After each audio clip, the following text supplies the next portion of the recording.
আরে প্লিজ, আরে আরে দেখো কি অবস্থা, আরে তোমার যত শিক্ষা মন্ত্রী বানাইতে পারবো প্লিজ।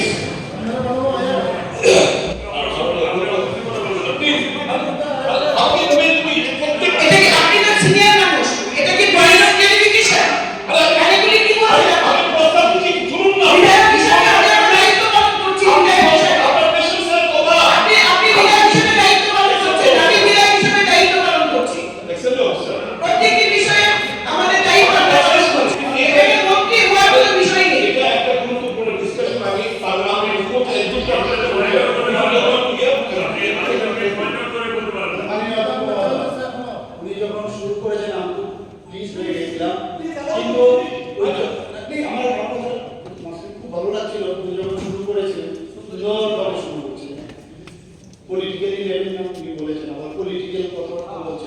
আবার একজনকে বলছেন তোমাকে মন্ত্রী বানাতে